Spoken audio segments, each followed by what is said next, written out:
Good evening friends, स्वागत है आपका आपके अपने यूट्यूब चैनल मैथ्स पाठशाला पर। मैं एन चौबे आपका मैथ्स गुरु लेकर हाजिर हूँ चक्रवृद्धि ब्याज की पहली क्लास को लेकर। बच्चों, स्वास्थ्य बहुत अच्छा नहीं है और आवाज़ भारी भारी सा है, इसलिए मैं लाइव नहीं आ पा रहा हूँ। लाइव ना आ पाने के लिए मैं अभी असमर्थ हूँ, उसके लिए मैं सॉरी कहता हूँ। थोड़ी सी खांसी सर्दी है, लाइव में लंबे समय तक बोलना पड़ेगा, इसलिए दिक्कत होगी।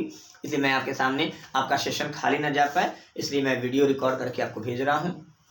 और कल एक महत्वपूर्ण सूचना, 11 जनवरी कल बुधवार का दिन है, तो दोपहर 2 बजे से मेरी ऑफलाइन बैच प्रयागराज के CMP डिग्री कॉलेज के ठीक पीछे उत्थान द राइजिंग जॉर्ज टाउन में आ रही है दोपहर 2 बजे से। तो आप सभी अपने अपने मित्र बंधुओं, सखी सहेलियों, भाई बहनों सभी से ये कह दें और उनको सूचना दे दें।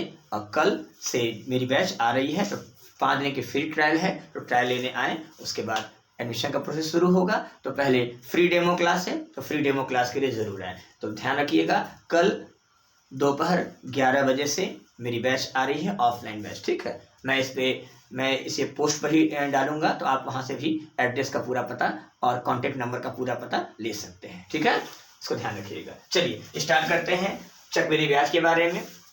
तो साधारण ब्याज क्या था कि मूलधन के साथ जो धनराशि अतिरिक्त मिल रही थी वह साधारण ब्याज था। अब ऐसा नहीं होगा, मूलधन के साथ जो ब्याज मिलेगा उस ब्याज पर भी ब्याज जो लगाया जाता है उसे हम चक्रवृद्धि ब्याज कहते हैं। आज से GD का रण शुरू भी हुआ है और नॉर्मल सवाल आ रहे हैं।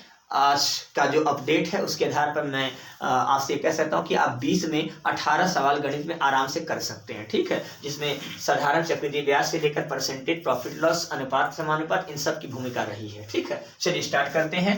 चक्रवृद्धि ब्याज में A अमाउंट होगा, तो amount equal to principal into 1 + R/100 power T। T मतलब टाइम, R मतलब रेट ऑफ इंटरेस्ट, आप जान चुके हैं। ठीक है, तो मूलधन बराबर चक्रवृद्धि मूलधन बराबर A बराबर P, इसको आप 100 एकम 100 + R/100 भी लिख सकते हैं, पावर T। ठीक है, 10% वार्षिक तो 110/100। 2 वर्ष कहेगा तो 2 बार कर दीजिएगा गुणा, और 3 बार रहेगा तो 3 बार गुणा कर लीजिएगा। अब आप जानते हो चक्रवृद्धि ब्याज बराबर निकालना है तो मूलधन में से मूलधन घटाओगे, चक्रवृद्धि ब्याज प्राप्त कर लोगे, कोई टेंशन। आइए सीधे चलते हैं फॉर्मूले पर, फॉर्मूले के आधार पर सीधे सवाल पर चलते हैं। तो क्या आपने सीखा, A बराबर P 1 + R/100 पावर T और CI बराबर A - P। चलिए सवाल में कहता है 8,000 रुपए का 40% वार्षिक दर से 2 वर्षों का CI क्या होगा। ओके, ठीक है, तो A बराबर सबसे पहले निकालेंगे 8,000 गुणे 40% मतलब 140/100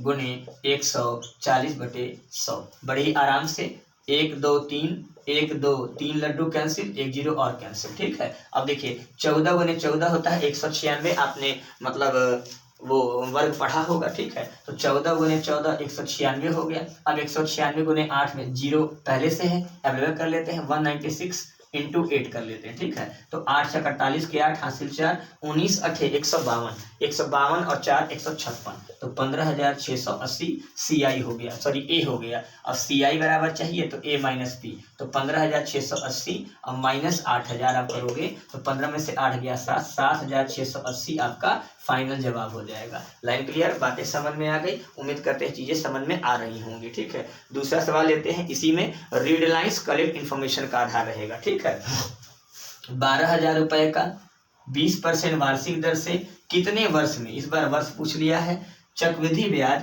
8,736 हो जाएगा। तो देखिए ये 12,000 मूलधन हो गया और 8,736 जो हो गया मूलधन हो गया, सॉरी चक्रवृद्धि ब्याज हो गया। जब इन दोनों को ऐड कर लेंगे तो आपको मूलधन मिल जाएगा। तो मूलधन A बराबर यानी 20,736 बराबर A 12,000 गुणे 1 + R 120/100 पावर में आपका T हो जाएगा। ठीक है, A बराबर ये कहाँ से आया, A बराबर P + CI। ठीक है, तो मूलधन 12,000 था, 87,36 आपका चक्रवृद्धि ब्याज था, दोनों को हमने जोड़ दिया। अब बड़े आराम से कैलकुलेट करेंगे। ठीक है, कुछ नहीं सोचना है, ये पावर T है, ये 12,000 है, 12 से काट देते हैं, 12 एकम 12, अगर इसको काटेंगे तो 12 एकम 12 8 आ गया, 12 × 7 = 84, 3 आ गया, 12 दूना 24 और 9 आ गया 12 96। अब देखिए 12 का घन है और ये 10 का घन है, तो तुरंत 12/10 यहाँ क्यूब कर लेते हैं। लड्डू ने लड्डू को उड़ा दिया, 12/10।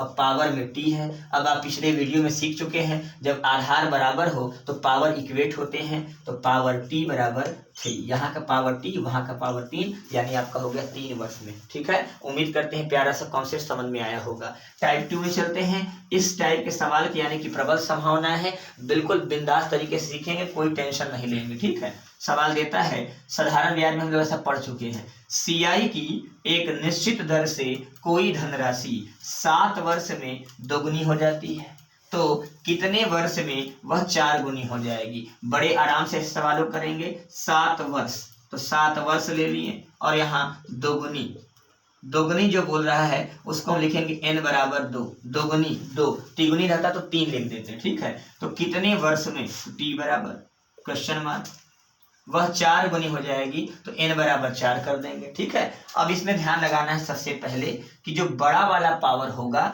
उसको छोटे वाले पावर के घात में लिखना है। बड़ा वाला है 4, 4 को लिख सकते हो छोटे वाले के पावर 2 के रूप में। बड़ा वाले को, बड़े वाले को, या बड़ा बराबर छोटा के पावर में लिखना है, पावर में लिखना है, घात में लिखना है। ठीक है, तो ये 4 गुना मतलब 4 है, 4 को लिख सकते हैं। 2 गुना मतलब 2 है, तो बड़े वाले 4 को लिख सकते हैं छोटे वाले 2 की पावर 2, यानी 4 होता है कि नहीं होता है। अब इस पावर को उठा लेना है, पावर को उठाना है, पावर को उठाना है, पावर को उठाना है। पूरे कार्यक्रम में कोई ना कोई समय दिया गया होगा, पूरे कार्यक्रम में कोई ना कोई समय दिया गया होगा, तो समय से समय मिलेगा, समय से समय मिलेगा। इसी पावर को उठा लीजिए और दिए गए समय के साथ गुना कर दीजिए, आपको उत्तर की प्राप्ति हो चुकी होगी। T2 बराबर आ चुका होगा। लाइन क्लियर, बातें समझ में आ गई।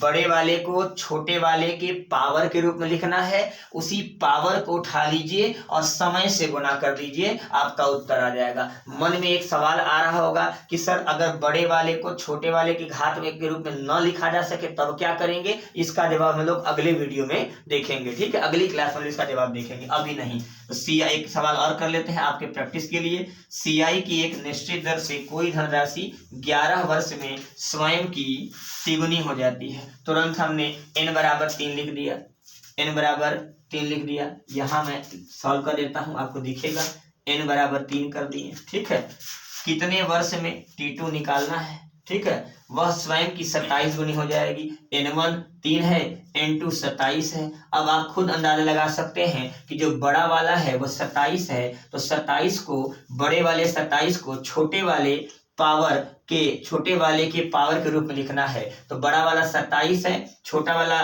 तिगुना है, तो 3 के पावर 3 लिख सकते हैं। इसी पावर को उठाना है और दिए गए समय से गुना करना है। समय कितना दिया है? 11 वर्ष। पावर को उठाना है, समय से गुना कर देना है, उत्तर की प्राप्ति हो चुकी होगी 33 वर्ष। उम्मीद करते हैं प्यारा सा कॉन्सेप्ट समझ में आ गया होगा। ध्यान रखना है, बड़ा वाले बराबर छोटे वाले के पावर के रूप में, पावर को उठाइएगा और समय से गुना कर दीजिएगा। ठीक है, उत्तर की प्राप्ति हो चुकी होगी। तो कल मुलाकात होगी अगली क्लास में। उम्मीद करते हैं प्यारा सा सफर आपको अच्छे समझ में आया होगा। मैं 5 सेकंड के लिए स्क्रीन भी छोड़ रहा हूं ताकि आपको अच्छे से दिख सके और आप स्क्रीनशॉट ले सके। ध्यान रखिएगा, कल जो हमारे ऑफलाइन बैचेज के साथी हैं उनके मैं विशेष रूप से आग्रह करूंगा कि कल से हमारी इंडिविजुअल मैथ्स की नई बैच आ रही है दोपहर 2 बजे से। कल ही सुबह, या हो सकता है मैं अभी उस पर पोस्ट भी अपलोड कर दूंगा और आप उस पोस्ट से कांटेक्ट नंबर और एड्रेस भी आसानी से हासिल कर सकते हैं। तो भूलिएगा नहीं, कल दोपहर 2 बजे से उत्थान द राइजिंग के प्रांगण में, जहां मेरी ऑफलाइन क्लासेस चलती हैं, आपसे मैं मुखातिब होऊंगा। Thank you, all the best, take care, खुश रहिए। Thank you.